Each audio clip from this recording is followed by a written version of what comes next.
Morning classes Shri Deepchand Chaudhary महाविद्यालय से मैं आज आपके सामने बीए फर्स्ट ईयर का जो हमारा नेक्स्ट टॉपिक है संवेग यानी कि इमोशन।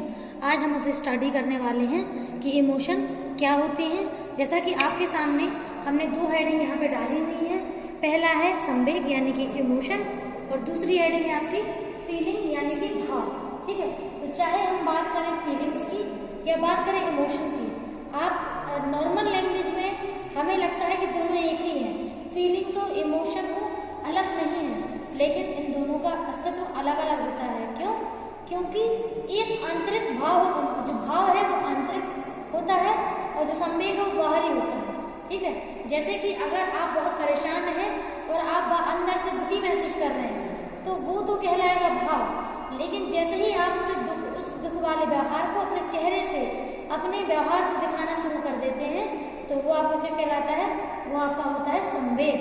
ठीक है, तो जब हम कहते हैं कि हम कैसे समझें कि किसी कौन क्या फील कर रहा है, तो फीलिंग तो उसकी इंटरनल है, वो नहीं देख सकते हैं अपनी आंखों से, लेकिन जो उसका बिहेवियर है, जो उसके इमोशन है, जो बिहेवियर में निकल के आते हैं, हम उनसे समझ सकते हैं कि व्यक्ति के इमोशन और फीलिंग्स अलग अलग होते हैं। ठीक है, क्या कि वो क्या फील कर रहा है। तो किसी की फीलिंग्स हम तभी बता सकते हैं जब उसके इमोशन प्रेजेंट हो रहे हैं। ठीक है, जैसे एक डायलॉग रहता है ना कि ईश्वर भी आपको देख करके नहीं समझ सकता कि आप क्या सोच रहे हैं जब तक आप अपने मुंह से नहीं बोलेंगे या फिर अपने व्यवहार से नहीं दिखाएंगे। तो ऐसा ही है कि कोई भी चीज हो आपके सामने अगर दिखती है तो आप उसका प्रूफ भी लेते हो, लेकिन जो चीजें दिखाई नहीं दे रही हैं, ठीक है, तो उनको आप कैसे मानोगे?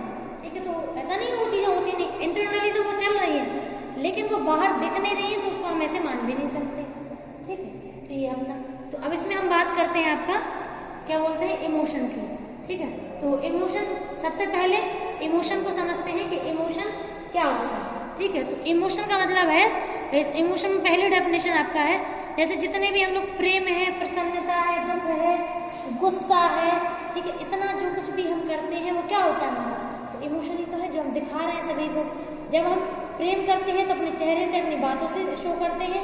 जब हम दुखी होते हैं तो अपने चेहरे से और अपने बॉडी लैंग्वेज से दिखाते हैं। ठीक है, तो हर एक मूवमेंट का एक अलग असर होता है जो एक शारीरिक भाषा के रूप में दिखाई देता है। ठीक है, तो दोनों ही आपका है फैक्टर। अब पीवी अंक के अकॉर्डिंग 1943 की इनकी डेफिनेशन है। इनका कहना है कि संवेग संपूर्ण शक्ति और तीव्र उपद्रव है जो मनोवैज्ञानिक कारण से उत्पन्न होती है।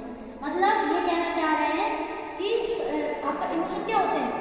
इमोशन, जब आप इमोशनल होते हैं तो आपके अंदर बहुत सारे लिक्विड यानी कि हार्मोन और न्यूरोट्रांसमीटर बहने लगते हैं। तो हार्मोन बहेंगे और न्यूरोट्रांसमीटर रिलीज होंगे, तो यानी कि आप एक स्ट्रॉन्ग इमोशन फील कर रहे हैं। ठीक है, तो वो चीजें एक स्ट्रॉन्ग उपद्रव, मतलब कुछ हार्मोन से तरल पदार्थ होते हैं जो बहते हैं आपके ब्रेन और बॉडी में, जिसकी वजह से एक स्ट्रॉन्ग फीलिंग आप दिखाते हैं बाहरी रूप में, जिसे हम लोग इमोशन कहते हैं। और इमोशन ज्यादातर मनोवैज्ञानिक कारणों से होते हैं। जैसे मान लीजिए हम अगर किसी से कोई एक्सपेक्टेशन कर रहे हैं, उसने हमारे हिसाब से व्यवहार नहीं किया या फिर उसने सही व्यवहार नहीं किया, तो हम क्या होंगे? हमारे इमोशन हर्ट होंगे। ठीक है, तो हमें बुरा लगेगा। तो ऐसे ही इमोशन एक स्ट्रॉन्ग फीलिंग होती है जो हमारे ही सोचने समझने की क्षमता से उत्पन्न होती है। अगर हम लोग ये सोच लें कि हमें कोई फर्क नहीं पड़ता है, तो इसका मतलब क्या है कि पर्सन कैसा भी व्यवहार करेगा आपके इमोशन में उसका कोई इम्पैक्ट नहीं होगा। लेकिन अगर हम नहीं सोचते हैं और एक्सपेक्टेशन करते हैं तो हमारे मनोवैज्ञानिक कारण बोलते हैं अरे ऐसा तो गलत हो गया, ये तो सोचा भी नहीं था। ठीक है, तो ऐसा फिर हमें अंदर से इमोशन ट्रिगर होते हैं स्ट्रॉन्ग फॉर्म में। ठीक है, तो ये अच्छा है। ठीक है, नेक्स्ट आपकी वुडवर्थ के अकॉर्डिंग है। तो वुडवर्थ की जो डेफिनेशन है वो 1952 में दी थी इन्होंने। ठीक है, इनका कहना है कि संवेग प्राणी की उत्तेजित अवस्था है। संवेग प्राणी की उत्तेजित अवस्था है। उत्तेजित तो जानते हैं जिसमें पर्सन स्टिमुलेट होता है एकाएक से। ठीक है, जैसे मान लीजिए अगर गुस्सा आया तो देखा होगा आपने, वो एकदम खड़ा हो जाएगा, उसके चेहरे पे एक्सप्रेशन खतरनाक वाले होंगे, वो बात करेगा तो बहुत तेज करेगा, ऐसे लगेगा इस टाइम पे कुछ भी कर सकता है। तो यानी कि उन इमोशन ने उसको उत्तेजित कर दिया। यानी कि जैसे अपन खाना खाने के बाद एनर्जी आती है, इससे कई गुना एनर्जी इमोशन रिलीज होने के बाद आती है। ठीक है, तो अगर अपन बहुत ज्यादा मात्रा में इमोशन को रिलीज करते हैं तो पर्सन उत्तेजित होता है उससे। ठीक है, और उत्तेजित होने की वजह से उसकी जो इंटरनल चेंजेस होते हैं जिससे उसकी बाहरी चेंजेस भी हमें देखने को मिलते हैं उसके व्यवहार में। तीसरी डेफिनेशन है मार्क्स के अकॉर्डिंग। इनका कहना है कि संवेग का मतलब होता है कि प्राणी में जो होने वाले बाधाएं और झंझोर की स्थिति से जो व्यवहार निकलते हैं, मतलब जैसे अगर किसी व्यक्ति को कोई काम करने के लिए मना किया जा रहा है, यानी कि बाधाएं आ रही हैं, वो चीजें रुकावटें आ रही हैं, तो वो रुकावटें आएंगी तो अंदर से वो ट्रिगर होंगे उसके इमोशन, या तो वो और ज्यादा लड़ाई करेगा उन चीजों के लिए, या फिर हो सकता है दुखी होकर रोने गाने लगे। ठीक है, तो ये हो सकता है। ठीक है, तो जब कोई पर्सन जो है, और आपका सिंपल सही है कि जब भी उसके सामने ऐसी कोई सिचुएशन आती है जो करने से उसको मना किया जाता है, तो वो काम करने में उसकी जो स्टिमुलेशन है वो 2-3 स्पीड से काम करती है। ठीक है, तो इस वजह से और भी चीजें देखने को मिलती हैं। अगली डेफिनेशन जो है अपनी एवरेल के अकॉर्डिंग लास्ट डेफिनेशन है। इनका कहना है कि संवेग को सामाजिक रूप से स्थापित किया जाता है।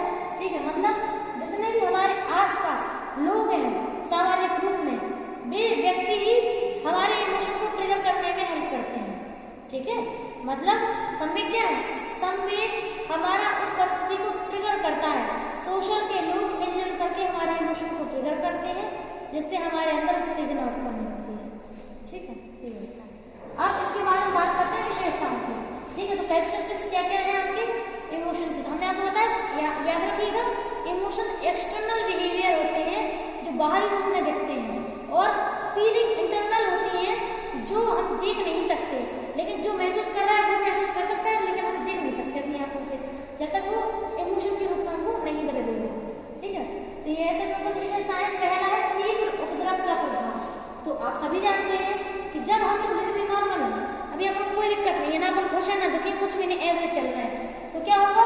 तो क्या है कि आपका जो उपद्रव है, जो भी द्रव है, लिक्विड है, जो बहते हैं वो बिल्कुल नॉर्मल बह रहे हैं। लेकिन जब आप गुस्सा होंगे या उदास होंगे, तो गुस्से में आपके जो तरल पदार्थ है वो ज्यादा मात्रा में बहते हैं, जिस वजह से बॉडी की एक्टिविटी बदल जाती है और तेज गति में होने लगती है। ठीक है, तो एक्टिविटी जो है ना वो हायर लेवल में चली जाती है। और अगर हम बात करें आपका उदासी है, तो उदास होंगी तो आपके लिक्विड वो कम बहेंगे। ठीक है, तो फर्क देखने को मिलेगा। अगला है मनोवैज्ञानिक कारण। ठीक है, तो मनोवैज्ञानिक कारण की अगर हम बात करें तो आप सभी जानते हैं कि हर एक व्यक्ति अलग अलग प्रकार से इमोशन फील करता है। मतलब कुछ लोग नॉर्मल सी सिचुएशन में जल्दी इमोशनल हो जाते हैं, कुछ लोग नहीं होते हैं, कुछ बड़े से बड़े सिचुएशन में भी एकदम ढेर हो जाते हैं, कुछ नहीं होते हैं। तो क्या फर्क है? फर्क ये है कि दोनों व्यक्तियों का इमोशन को प्रेजेंट करने का तरीका अलग है, फीलिंग को महसूस करने का तरीका अलग है, मतलब वो एक दूसरे से अलग है, इंडिविजुअल है। ठीक है, तो इंडिविजुअल होंगे, इसका मतलब क्या है? इसका मतलब ये है कि उनकी मनोवैज्ञानिक स्थिति अलग है, जिससे वो सेम सिचुएशन को अलग अलग रूप में लेते हैं। ठीक है, सिचुएशन एक ही रहेगी, लेकिन उनका जो पॉइंट ऑफ व्यू है सिचुएशन को देख करके उसके प्रति इमोशन एक्सप्रेस करने का, तो दोनों का अलग रहेगा। एक नॉर्मल से एक्सप्रेशन देगा और एक हाइपर वाले देगा। तो फर्क क्या है? उसके मनोवैज्ञानिक कारण। अगर वो अपने आप को समझाता और समझता कि हमें हर एक परिस्थिति में ऐसे ढेर नहीं होना चाहिए, गलत बात होती है, ताकि दूसरे लोग इससे हमारी कमजोरी का पता लगा लेते हैं। ठीक है, तो हम क्या करते हैं? फिर हम अपने मनोवैज्ञानिक कारणों पर ध्यान रखते हैं। नेक्स्ट है बाहरी परिवर्तन। हमने आपसे पहले ही बोला था कि इमोशन बाहरी परिवर्तन होते हैं, एक्सटर्नल फीलिंग्स होते हैं, बाहर की बात करते हैं। ठीक है, एक्सटर्नल बिहेवियर। अगला है चेतन अनुभूति। वो वैसे इमोशन कब महसूस करते हैं? जब आप फुल्ली कॉन्शियस होते हैं, अपने आसपास के वातावरण की हर एक चीज को देखने समझ पाते हैं।